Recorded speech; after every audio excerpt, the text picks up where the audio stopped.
كل الديانات والشرائع تنهي عن الزنا، ولكن في ناس ما بيقدروا، بضل في خيانات زوجية. قصتنا الآن هي عن الخيانة الزوجية، راح نرويها بعد شوي، ولكن أولا نستقبل صاحب العلاقة أسامة.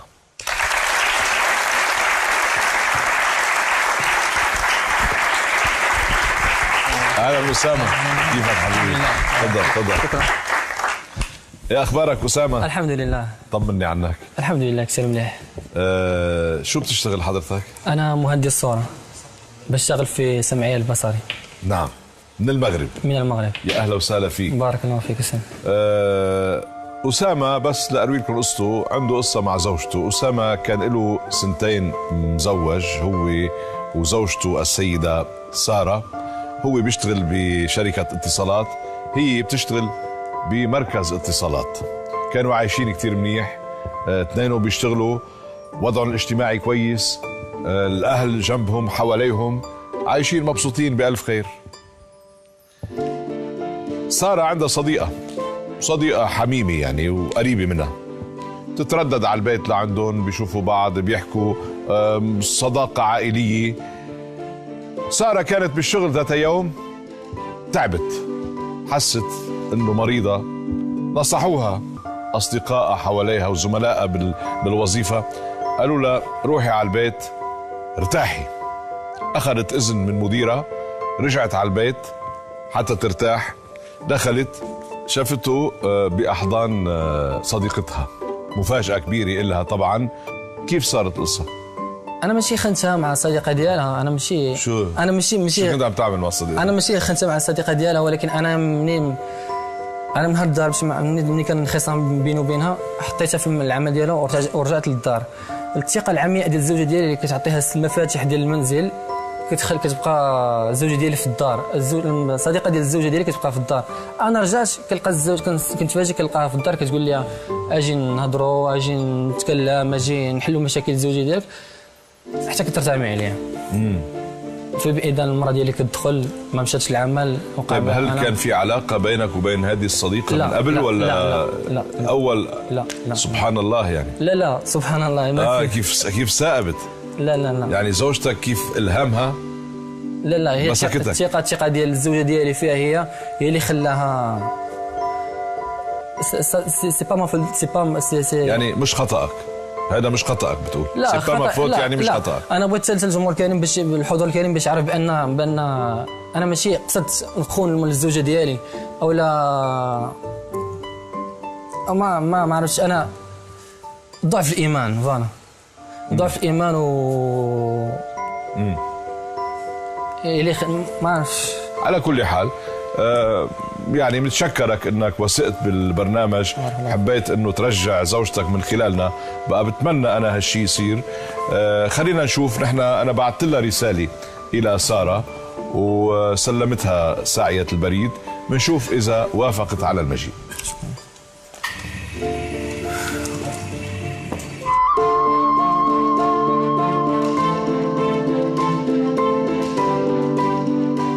أستاذ جورج، احنا الآن كنتواجدوا بمدينة الدار البيضاء، العاصمة الاقتصادية بالمغرب، وكيف ما كتشوفوا مورايا البحر زوين. ويلا ودابا معايا باش نقلبوا على الدار ديال سارة مكمل باش نعطيوها الدعوة ديالها.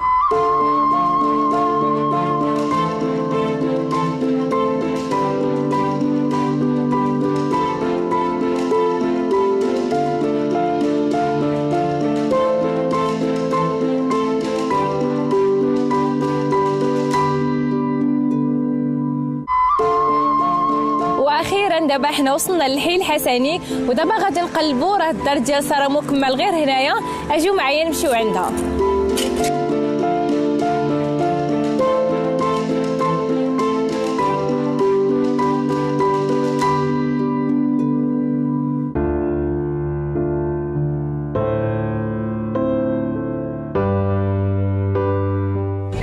يمكن هذه هي الدار ديال ساره، اجيو معايا نشوفوا واش كاينه.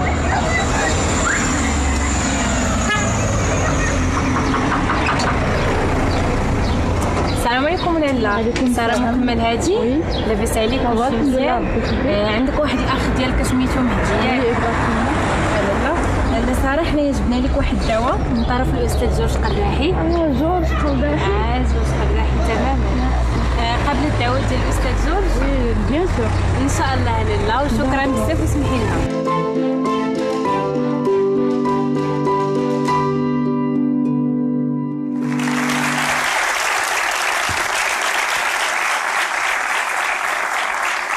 وصلت هنايا وسلمتها الدعوة ديالها. بعرف انه سارة صارت خارج الاستوديو هلا بنناديها حتى تجي. القصة مختصرها انه معنا الاخ اسامة من المغرب. اسامة متزوج كان له 2 سنين. السيدة سارة هو بيشتغل بشركة اتصالات، هي بتشتغل ايضا بمركز اتصالات. كانت مريضة ذات يوم، رجعت على البيت لقت اسامة في احضان اعز صديقاتها. اختلفوا طبعا، تشارعوا، انفصلوا، طلقها. إلهم هلا 1 سنة و3 أشهر مطلقين. رجع الأخ أسامة لحتى يحاول يستعيد زوجته ويرجع هو إياها من هذا الاستوديو إلى المغرب. بدنا نشوف هلا شو موقف سارة من نادي سارة. تفضلي سارة.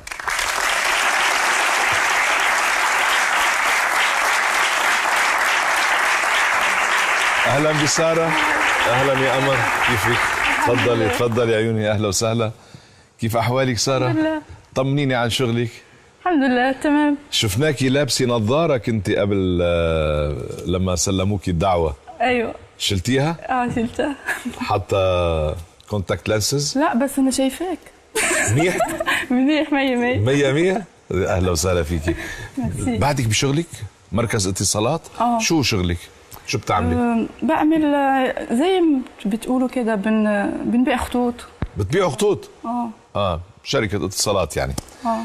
قديش عمرك سارة الآن؟ 21. 21؟ ما شاء الله عليكي.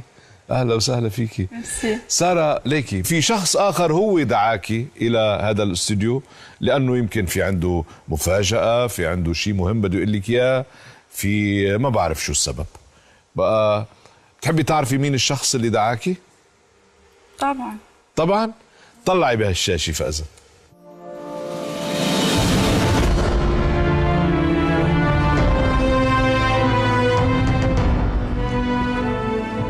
تعرفي النجم ده؟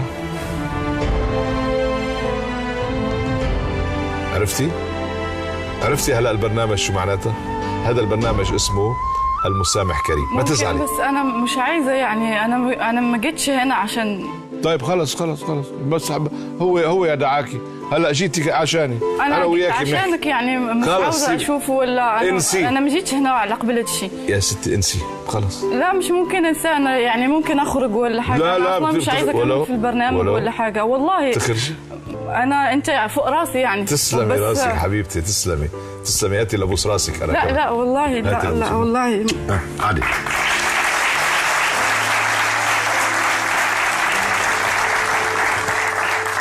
أنا فهمت القصة وأنت معك حق 100%. معك حق 100%. هلا هو عم بيعمل بمحاولة، يمكن أنت ما تستجيبي، أنت حرة وقرارك بيدك. هدي أعصابك وأنا معك، ما تخافي. هذا الشاب طبعا هلا ارتكب خيانة عظمى، زنا اسمه، بس يبدو بعد 1 و3 أشهر حن مشتاق من الأول هو وحاسس بغلطة، وجاي فكر إنه بركي عبر هالبرنامج. لا عم ترجفي. لا عم ترجفي. حب يمكن اعتبر إنه من خلال هالبرنامج ممكن يستعيد هالجوهرة اللي فقدها. ممكن بقى كتب لك رسالة أنا راح بقرأ لك إياها، وأنت بعدين بتقرري، أنت بتشوفي إذا بتصدقيه ما بتصدقيه. خلينا نحكي. يلا.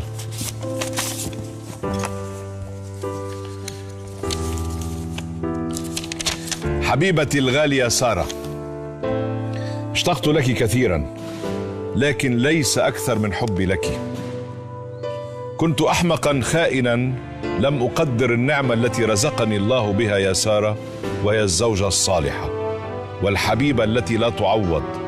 وقد وعيت الدرس تماما. صحيح طلقتك بعدها بناء على طلبك، لكنني أموت كل ثانية بعيدا عنك وعن حضنك يا سارة. أنا فعلا آسف، وجئت أتوسل إليك كي تسامحيني، مقرا بخطئي وخطيئتي، ومعترفا بأنني لم أكن أستحق حبك، ومقسما أمام الجميع بأن أبقى مخلصا لك طوال حياتي، وأن أرد إليك كرامتك أمام جميع الناس، وراجيا إياك يا سارة أن نعود لبعضنا البعض من جديد. سامحيني أرجوك، والمسامح كريم. سارة، أنا بفهم شعورك وبفهم الجرح اللي عندك، جرح كبير، بس هذا الشاب إجا بعد كل اللي حصل أذل نفسه، يعني إجا أمام الملايين حتى أولا يعترف بالخطيئة اللي ارتكبها، يعترف إنه خانك وخيانة كبيرة، ومش خايف من كل هالناس اللي عم بيشوفوه، لأنه بحبك طمعا بالعودة لك والعودة إليه، يعني أن ترجع أن تعودي إليه. هذا قرار بيدك أنت وبقلبك أنت. مش ممكن، ما أقدرش. مش ممكن، خلص أنت شلتيه من حياتك نهائيا. دي حاجة يعني دمرتني، يعني من اثنين، من صديقتك كمان، صديقتي يعني طفولتي كلها دوزت أنا وياها. نعم. وواحد اللي كنت كتتخيل فيه كل شيء، بنيتي أحلامك معاها، شفتي في بابا ولادك كل شيء، فهمتي؟ نعم. ما نقدرش. نعم. طيب انت انه شفتيه بالجرم المشهود ولا اعتقدتي انه هذا اللي حاصل؟ لا، شفت كل شيء بعينيه، من بعد كيبان لي هو صاحبتي، صافي ما قدرتش نصبر. شنو غندير؟ بقيت كنغوت، جاتني هستيريا، شي حاجه اللي ما غاديش تقدر تصورها. طبعا. أسامة، معلش خليك قول شو بدك تقول، هيدي فرصة لك، وانت جيت وحبيت تشوف سارة هون بالاستوديو، بقى تفضل احكي لها اللي بدك تحكيه، شرف. الغلط اللي تقع عليه مع سارة بالنسبة لي أنا ماشي أكثر من غلط.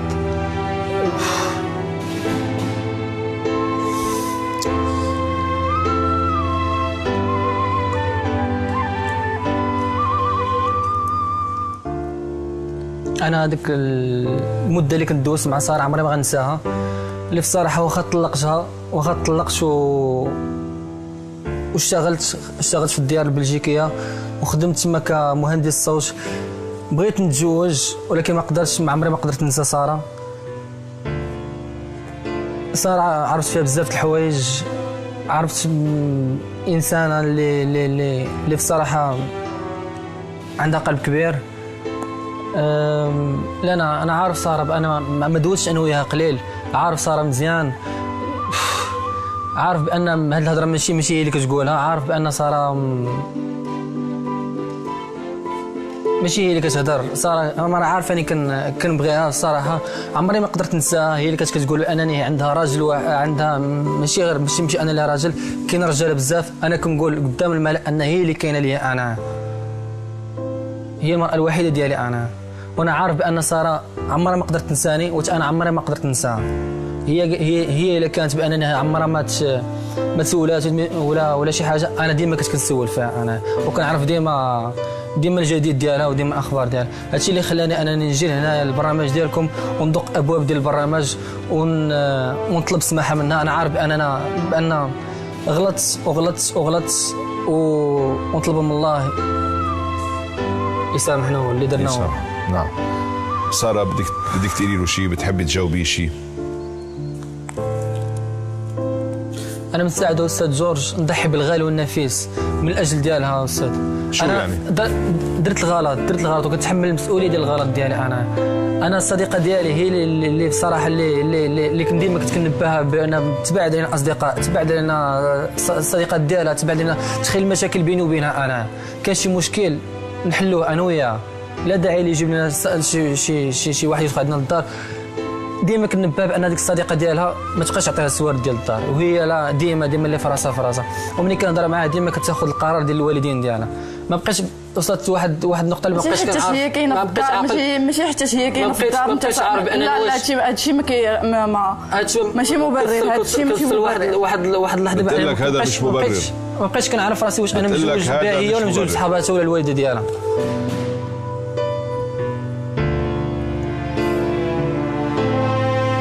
قالت لك هذا مش مبرر.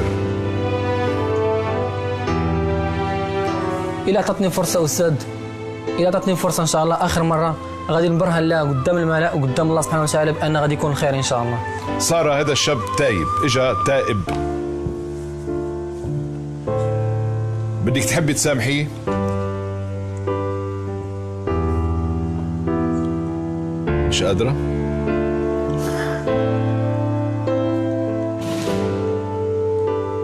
قولي لي هلا بشو عم تفكري؟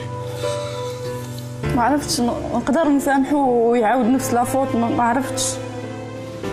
سارة أنت كنتي سعيدة بلا؟ ها؟ لما بعد عني كنتي سعيدة؟ لا. خصو يعطيني اون بروف باللي ما عمره ما غادي يعاود يدير داكشي. ما كاينش ما أحسن من الله. تقسم أمام الله؟ أمام الله. قال أقسم أمام الله. هو صادق أحيانا هذا الشاب؟ تحسي إنه صادق؟ هو ما عمره ما غلط. هذه كانت أول مرة وما عرفتش كيفاش زعما دار بحال هكا. هو عمره ما غلط، بس هو عم بيقول إنه الذنب مش ذنبه، الذنب صديقتك. بعدك على علاقة معه؟ لا مش بعدك ممكن. بتشوفيها؟ لا ما بقيتش كنشوفها، ما يمكنش نعاود نشوفها. لا طبعا. لا هي لا هو بجوج. طبعا. هلا أنت أمام أسامة، بدنا نعرف بدنا نرجع نزوجكم ولا شو؟ بنجيب لكم المأذون؟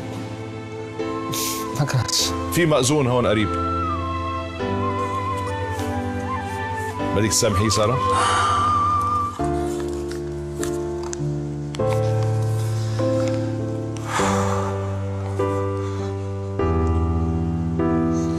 والله إنها جوهرة. أنت بعدين حسابك بحكي أنا وياك بعدين.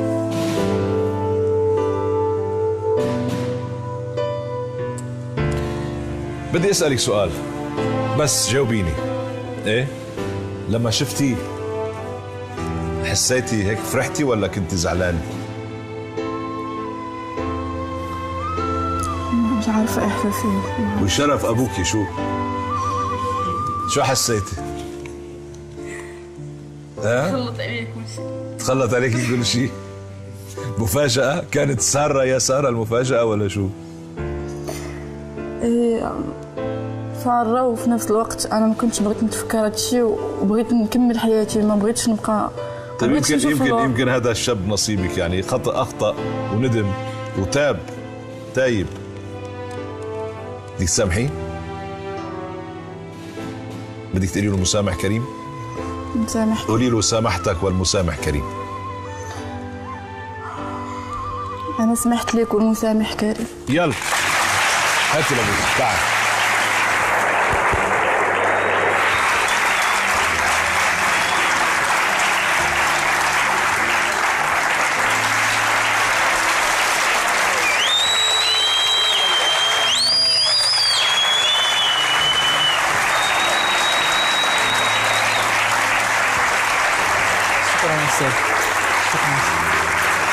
بس خلصنا.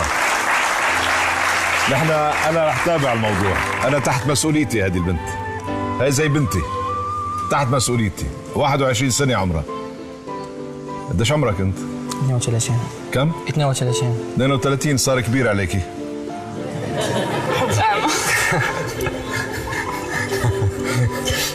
طيب مبروك. ميرسي. وشرفتينا. شكرا لك يا قمر. ميرسي.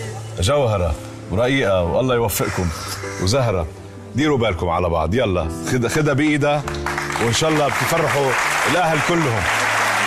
يلا